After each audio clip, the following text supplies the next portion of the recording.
Hello everyone, welcome to this video. Welcome to LLB वाला। तो guys, आप जानते हो कि अभी recently supreme court summer vacations पे गई थी और वेकेशंस अभी ख़त्म हो गए हैं और सुप्रीम कोर्ट के सामने बहुत ही ज़्यादा इंपॉर्टेंट केसेस हैं जिनके ऊपर सुप्रीम कोर्ट को अभी जजमेंट देना बाकी है। इस वीडियो में हम लोग उन्हीं टॉप 8 जजमेंट्स केसेस के बारे में बात करेंगे जो बहुत ही ज़्यादा सिग्निफिकेंट है, चाहे वो केजरीवाल के अरेस्ट से लेके अलीगढ़ मुस्लिम यूनिवर्सिटी के माइनॉरिटी स्टेटस या फिर सीबीआई का arbitrary use by central government. ये सारे इंपॉर्टेंट जो केसेस हैं जिनके ऊपर सुप्रीम कोर्ट अभी जजमेंट दे सकती है, तो इन्हीं केसेस के बारे में बात करेंगे। तो वीडियो को स्टार्ट करने से पहले मेरी तो आपसे यही गुजारिश है कि अगर आप चैनल पे नए हो तो आप इस वीडियो चैनल को सब्सक्राइब कर सकते हो, क्योंकि ऐसी बहुत ही ज़्यादा हम लोग इंटरेस्टिंग वीडियोस लेके आते रहते हैं। तो ये वीडियो सबसे पहले आप तक पहुंचे इसलिए आप सब्सक्राइब कर सकते हो। तो चलिए अब बिना टाइम वेस्ट किए वीडियो को स्टार्ट करते हैं। तो गाइस, जो सबसे पहला इंपॉर्टेंट केस है वो है अरविंद केजरीवाल का अरेस्ट बाय एनफोर्समेंट डायरेक्टरेट। तो गाइस, आप जानते हो कि ये अभी रिसेंटली 21 मार्च 2024 को अरेस्ट किए गए थे ईडी से due to his alleged role in the Delhi excise policy scam, जो कि अभी स्क्रैप हो चुकी है। 2021-22 की ये पॉलिसी थी जहां पे इनके ऊपर एलिगेशन लगे हैं कि इन्होंने यहाँ पे जो बहुत ही बड़े बड़े लिकर माफिया उन सबको फायदा दिया, उनसे पैसे ऐंठ के खुद के लिए यूज किया। और जो गोवा के इलेक्शंस हुए थे वहां पे आम आदमी पार्टी के लिए कैंपेनिंग में भी काफी ज्यादा पैसा वहां पे फूका। सिर्फ ये नहीं अरेस्ट हुए थे, मनीष सिसोदिया भी अरेस्ट हुए थे, लेकिन उनके बारे में अभी इस वीडियो में बात नहीं करेंगे क्योंकि यहाँ पे अरविंद केजरीवाल का अरेस्ट यहाँ पे कंटेंशन में है। तो गाइस, इसी केस के चलते ये 21 मार्च को अरेस्ट हुए थे। बाद में इनको इलेक्शन की वजह से, जो कि अभी रिसेंट लोकसभा इलेक्शंस हुए थे, उसमें कैंपेनिंग करने के लिए इनको वहां पे इंटरिम बेल मिलती है 10 मई को। 10 मई से 1 जून तक के लिए मिलती है। 2 जून को इनको सरेंडर करना था। तो जब सरेंडर करने का दिन आता है 2 जून, तब वहां पे ये एक्सटेंड करने की बात करते हैं। हालांकि इनकी बात को डिनाई कर दिया जाता है, वापस से ये जेल में जाते हैं और अभी इनका पूरा मैटर चल रहा है, केस चल रहा है सुप्रीम कोर्ट में। और इनका ये कहना है कि जो मेरा अरेस्ट हुआ है वो इलीगल अरेस्ट है। और इनके केस में रिप्रेजेंट कर रहे हैं इनको सीनियर एडवोकेट अभिषेक मनु सिंघवी जी, बहुत ही नामी वकील हैं।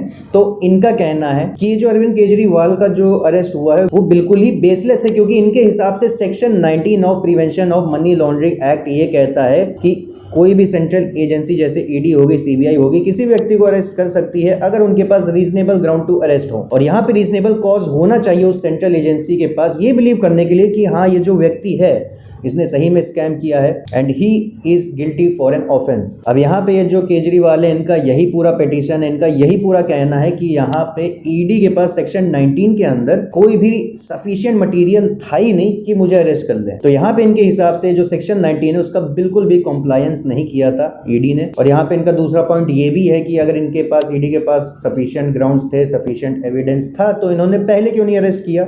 जब इलेक्शन सर पे आया तभी आपने क्यों अरेस्ट किया? क्योंकि ईडी के हिसाब से, मतलब जो देखा जा रहा है, ईडी के पास जो एविडेंस था वो 1.5 साल पहले से ही था, इनके अरेस्ट होने के पहले से। तो यहाँ पे अगर इनके पास अरविंद केजरीवाल के खिलाफ वहां पे एविडेंस था तो इनको 1.5 साल क्यों लग गए? तो ये सारी चीजें हैं। अब देखते हैं सुप्रीम कोर्ट इसके ऊपर क्या बोलती है और फाइनल जजमेंट इसके ऊपर क्या आता है। अब इसके बाद गाइस, जो दूसरा केस है वो है Delhi lieutenant governor versus Delhi की गवर्नमेंट। अब गाइस, यहाँ पे केस ये है कि जो दिल्ली के जो एलजी हैं उन्होंने क्या किया, म्युनिसिपल कॉर्पोरेशन ऑफ दिल्ली में 10 लोगों को नॉमिनेट कर लिया without consulting the Delhi government. आप जानते हो दिल्ली एक यूनियन टेरिटरी है, बट स्टिल उसका एक लेजिस्लेटिव असेंबली है जहां पे एक इलेक्टेड गवर्नमेंट आती है। और अभी आम आदमी पार्टी की सरकार है जिसके चीफ हैं अरविंद केजरीवाल और दिल्ली के चीफ मिनिस्टर भी हैं अरविंद केजरीवाल। तो यहाँ पे मैटर सिर्फ इतना सा है कि यहाँ पे जो गवर्नर साहब ने जो नॉमिनेशन किया है 10 लोगों का, वो without consulting this Delhi government किया है, जो कि बिल्कुल ही अनफेयर है दिल्ली गवर्नमेंट के हिसाब से। क्योंकि ये जो म्युनिसिपल कॉर्पोरेशन ऑफ दिल्ली है वो एक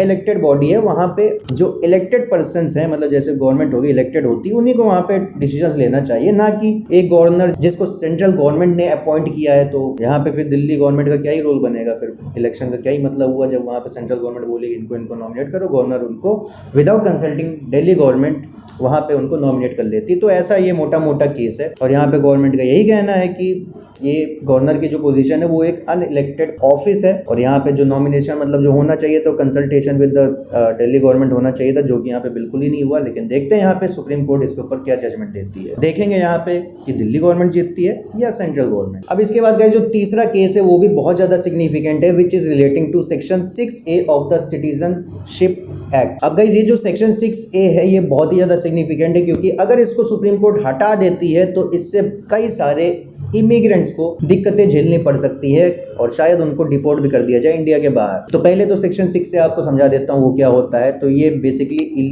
इमिग्रेंट्स के बारे में बात करता है। ऐसे इमिग्रेंट्स जो कि मेंशन्ड है अंडर असम अकॉर्ड, और ऐसे इमिग्रेंट्स जो कि इंडिया में एंटर किए थे। आपको मालूम है ना 1960s के बीच में बांग्लादेश लिबरेशन वॉर हुआ था, वेस्ट पाकिस्तान वर्सेस ईस्ट पाकिस्तान। हम लोगों ने बांग्लादेश की मदद की थी, बांग्लादेश लिबरेट हुआ था, बांग्लादेश एक देश बना था। और उस पूरी वॉर के दौरान क्या होता है कि वहाँ से बांग्लादेश में बहुत ज़्यादा हिंसा हो रही थी, तो बहुत सारे लोग भाग के हमारे नॉर्थ ईस्ट में आने लगे बॉर्डर क्रॉस करके।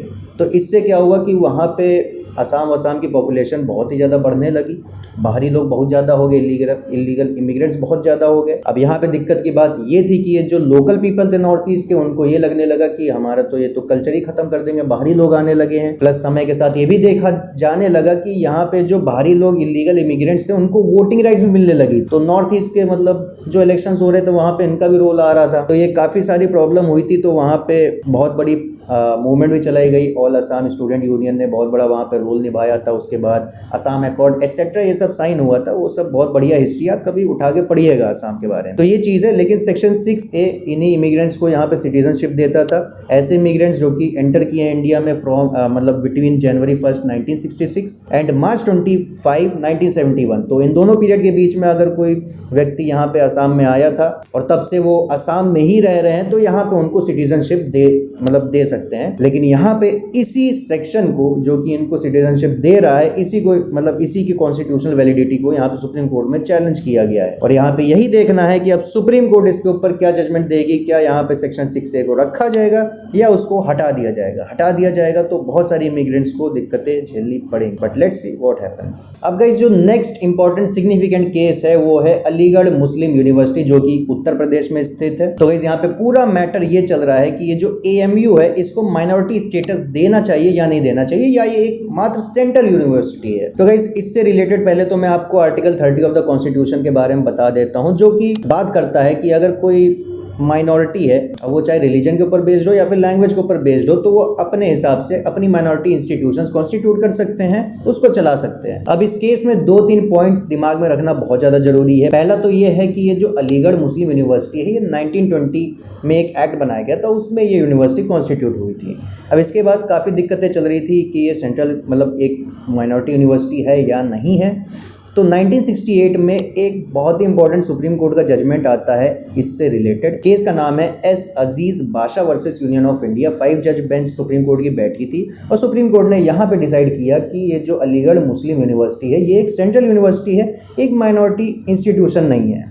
तो इसके खिलाफ में सेंट्रल गवर्नमेंट आ गई। हालांकि बाद में उसका स्टैंस भी चेंज होता है। तो 1981 में इसी 1920 के जो एक्ट था इसको अमेंड करके यहाँ पे इस यूनिवर्सिटी को फिर से माइनॉरिटी इंस्टीट्यूशन का दर्जा दे देती है सेंट्रल गवर्नमेंट। तो ये जो 1968 का जो जजमेंट था एक तरह से रिवर्स कर दिया था पार्लियामेंट ने। लेकिन फिर से 2006 में हाईकोर्ट इलाहाबाद हाईकोर्ट के सामने अपील आती है और इलाहाबाद हाईकोर्ट ने ये जो 1981 में फिर से जो अमेंडमेंट दिया था पार्लियामेंट ने, उसको टर्न डाउन कर दिया। अब यहाँ पे फिर से अपील का खेल चलता है। अब मैंने आपको बताया ना शुरुआत में सेंट्रल गवर्नमेंट ने माइनॉरिटी इंस्टीट्यूशन स्टेटस देने का यहाँ पे सपोर्ट किया था, लेकिन अब कहीं ना कहीं स्टैंस चेंज हो रहा है क्योंकि 2016 में सेंट्रल गवर्नमेंट ने अपनी अपील को विड्रॉ कर लिया था। बट केस तो अभी भी चल रहा है और इस बार 7 जज सुप्रीम कोर्ट की बेंच बैठी है जिसको हेड कर रहे हैं हमारे chief justice of India justice DY Chandrachud. तो देखते हैं इस पे सुप्रीम कोर्ट क्या कहती है। बहुत ही सिग्निफिकेंट ये जजमेंट होने वाला है। अब इसके बाद गाइस जो इंपॉर्टेंट सिग्निफिकेंट केस है वो है पतंजलि मिसलीडिंग एड्स केस। तो आप जानते हो पतंजलि ने बहुत ही ज़्यादा मिसलीडिंग एड्स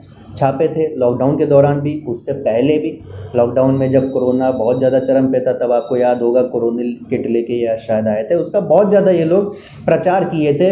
ये कहना था कि ये वैक्सीन तो फर्जी चीज़ है एक तरह से, इनका यही कहना था एक तरह से। और हमारा कोरोनिल आप लो तो आप बिल्कुल ही ठीक ठाक हो जाओगे, एकदम तंदुरुस्त हो जाओगे। तो ऐसे मिलते जुलते हैं इन्होंने एडवर्टीजमेंट किए, काफ़ी ज़्यादा मिसलीडिंग था, हमारे लॉज का भी वायलेशन था यहाँ पे। तो इनके खिलाफ यहाँ पे केस भी किया गया। इंडियन मेडिकल एसोसिएशन भी इस केस में इन्वॉल्व था और यहाँ पे पतंजलि को दोषी पाया गया। तो यहाँ पे सुप्रीम कोर्ट ने कहा यहाँ तो हेल्थ के साथ तो बिल्कुल ही कॉम्प्रोमाइज़ नहीं कर सकते हैं। तो यहाँ पे पतंजलि को काफ़ी ज़्यादा यहाँ पे फटकारें सुनने को मिली। सुप्रीम कोर्ट ने तो यहाँ तक ये भी कह दिया कि आप न्यूज़पेपर में बहुत बड़े बड़े अपने ऐड को छापते हो ना, तो उतना ही बड़ा आप पब्लिक अपॉलॉजी भी न्यूज़पेपर में छापिए। और यहाँ पे बाबा रामदेव बहुत ही ज़्यादा दिक्कत में है।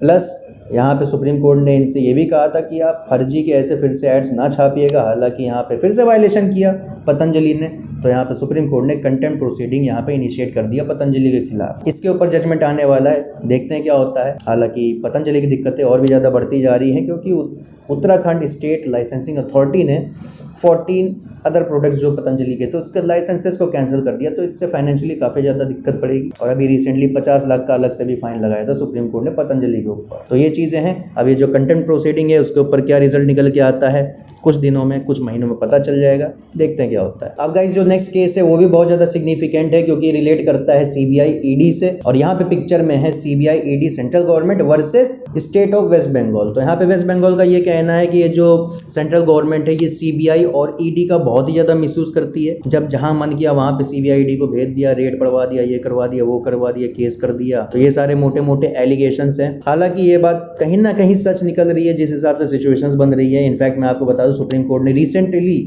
किसी जजमेंट में बोला था that CBI is a caged parrot, मतलब एक ऐसा तोता जो कि पिंजड़ा में होता है, और जब सेंट्रल गवर्नमेंट चाहती है तब उसको छोड़ती है, जो काम करवाना करवा लिया, फिर आके बंद कर दिया। मतलब पूरा कंट्रोल उसके ऊपर सेंट्रल गवर्नमेंट का है, किसके ऊपर रेड मारनी है, किसके ऊपर रेड नहीं मारनी है। तो इससे कई बार ये भी एलिगेशंस उतरे हैं कि यहाँ पे जो रूलिंग पार्टी है सेंट्रल गवर्नमेंट में, उसके नेता के ऊपर यहाँ पे रेड नहीं मारी जाती है, या अगर कोई प्रीवियस केस चल रहा होता है तो कहीं ना कहीं उसकी इन्वेस्टिगेशन या फिर उसके प्रोसीजर को दबा दिया जाता है। लेकिन यहाँ पे जो अपोजिशन है उनको वहाँ पे टारगेट किया जाता है। जैसे बहुत ही प्रोमिनेंट एग्जांपल दिया जा रहा है अरविंद केजरीवाल, अभी रिसेंट में आप हेमंत सोरेन का भी देख सकते हो। और यहाँ पे तो ये भी कहा जाता है कि CBI ED बड़े भाई छोटे भाई की तरह है, कि जहाँ CBI जाती है वहाँ ED पीछे पीछे जाती है। तो इनफैक्ट यहाँ पे बंगाल का ये भी कहना है कि मैंने तो अपनी जनरल कंसेंट ही यहाँ पे मना कर दिया है देने से। तो यहाँ पे जब कंसेंट ही नहीं है, स्टेट ने जब कंसेंट ही नहीं दिया, तो CBI ED वहाँ पे जाके इन्वेस्टिगेशन नहीं कर सकते। तो ये सारे मोटे मोटे एलिगेशंस हैं। अब यहाँ पे देखते हैं सुप्रीम कोर्ट इस मैटर के ऊपर क्या बोलती है। अब गाइस यहाँ पे जो नेक्स्ट केस निकल के आ रहा है वो central government versus states regarding alcohol, मतलब शराब। तो यहाँ पे शराब के ऊपर डिस्प्यूट हो रहा है, कलेश हो रहा है। तो यहाँ पे देखिए सेंट्रल गवर्नमेंट का क्या कहना है कि ये जो शराब जो है इंडस्ट्रियल एल्कोहल है वो यूनियन लिस्ट का एक पार्ट है। अब मैं आपको बता दूं लिस्ट क्या होता है। देखिए शेड्यूल 7 ऑफ कॉन्स्टिट्यूशन आप देखोगे तो वहाँ पे 3 लिस्ट दी गई है। अब यहाँ पे डिसाइड करना होता है ना कि कौन सा सब्जेक्ट, अगर कोई कैटेगरी है तो उसके ऊपर कौन लॉ बनाएगा, स्टेट गवर्नमेंट बनाएगी या सेंट्रल गवर्नमेंट बनाएगी। तो ये भी डिफाइन करना बहुत ज़्यादा जरूरी होता है। तो यहाँ पे शेड्यूल 7 ऑफ द कॉन्स्टिट्यूशन में वहाँ पे डिफाइंड है। तो बेसिकली 3 लिस्ट है, यूनियन गवर्नमेंट की लिस्ट है, स्टेट गवर्नमेंट की लिस्ट है और कॉन्करेंट लिस्ट है, जहाँ पे दोनों लॉज बना सकते हैं। यूनियन में सिर्फ सेंट्रल गवर्नमेंट बनाएगी, स्टेट लिस्ट में सिर्फ स्टेट बनाएगी, और कॉन्करेंट में दोनों बना सकते हैं। हालांकि यहाँ पे अगर कॉन्फ्लिक्ट हो जाता है तो जो सेंट्रल गवर्नमेंट का जो लॉ है वो प्रीवेल करेगा, मतलब सेंट्रल गवर्नमेंट का जो विल होगा फाइनल, वो फाइनल होगा। तो यहाँ पे सेंट्रल गवर्नमेंट का ये कहना है कि ये जो यूनियन लिस्ट है उसकी एंट्री 52 वहाँ पे अल्कोहल के ऊपर सेंट्रल गवर्नमेंट लॉ बना सकती है। तो यहाँ पे स्टेट के ऊपर बड़ा खतरा आ जाता है कि क्या स्टेट के ऊपर से, मतलब स्टेट के पास से बिल्कुल ही हक छीन लिया जाएगा कि ये जो अल्कोहल होती है उसके ऊपर उसको मतलब बनाना, उसको ट्रांसपोर्ट करना, इस सब के ऊपर क्या स्टेट को हक मिलेगा या नहीं मिलेगा। ये बहुत ही ज़्यादा इंपॉर्टेंट क्वेश्चन है, क्योंकि यहाँ पे अगर स्टेट गवर्नमेंट के खिलाफ ये डिसीजन चला जाता है तो कहीं ना कहीं अपने ही स्टेट के अंदर शराब के इनफ्लो को, मैन्युफैक्चरिंग को वो कंट्रोल नहीं कर पाएंगे। और फिर टैक्स कितना लगाना है वो भी यूनियन गवर्नमेंट डिसाइड करेगी। तो यहाँ पे बड़ी दिक्कत हो जाएगी, लेकिन देखते हैं क्या होता है। इसके बाद जो इंपॉर्टेंट मैटर है it is regarding the sub classification of caste. और कास्ट कौन सी? SC और ST। अब गाइस यहाँ पे मैटर ये है सुप्रीम कोर्ट के सामने कि ये जो डिफरेंट हमारी जो शेड्यूल कास्ट होती है, शेड्यूल ट्राइब्स होती है, उसमें हम लोग फर्दर सब क्लासिफिकेशंस कर सकते हैं कि नहीं। अब सुप्रीम कोर्ट के पास पंजाब SC मतलब schedule caste and backward classes act वाला जो एक्ट है 2006 का, उसमें पाया गया कि यहाँ पे फर्दर क्लासिफिकेशन हो रहा था कास्ट का। तो वही केस सुप्रीम कोर्ट के सामने है कि ये चीज़ सही है या नहीं है। हालांकि सुप्रीम कोर्ट में ये मैटर आने से पहले Punjab and Haryana high court के पास ऑब्वियसली ये मैटर गया था। वहाँ पे हाई कोर्ट ने इस लॉ को स्ट्रक डाउन कर दिया था। तो पंजाब गवर्नमेंट इसी डिसीजन के अगेंस्ट में अपील लेके आई है सुप्रीम कोर्ट के सामने। बट देखते हैं इसके ऊपर सुप्रीम कोर्ट क्या कहती है। तो गाइस यही सारे इंपॉर्टेंट केसेस हैं जिसके ऊपर सुप्रीम कोर्ट के अभी अपकमिंग टाइम में डिसीजंस आ सकते हैं, और जैसे ही आएंगे मैं तुरंत फटाक से वीडियो बना के आप तक पहुंचा दूंगा। तो अगर आप चैनल पे नए हो तो आप चैनल को सब्सक्राइब कर लीजिए, और ये वीडियो अगर आपको अच्छी लगी हो तो वीडियो को लाइक कर दीजिएगा। कुछ आपका सुझाव हो या अगर आपको कुछ कहना हो तो आप नीचे कमेंट सेक्शन में कह सकते हो। बाकी ऐसी और भी वीडियोस के लिए आप सब्सक्राइब कर सकते हो LLB वाला को। बाकी स्टे सेफ, जय हिंद।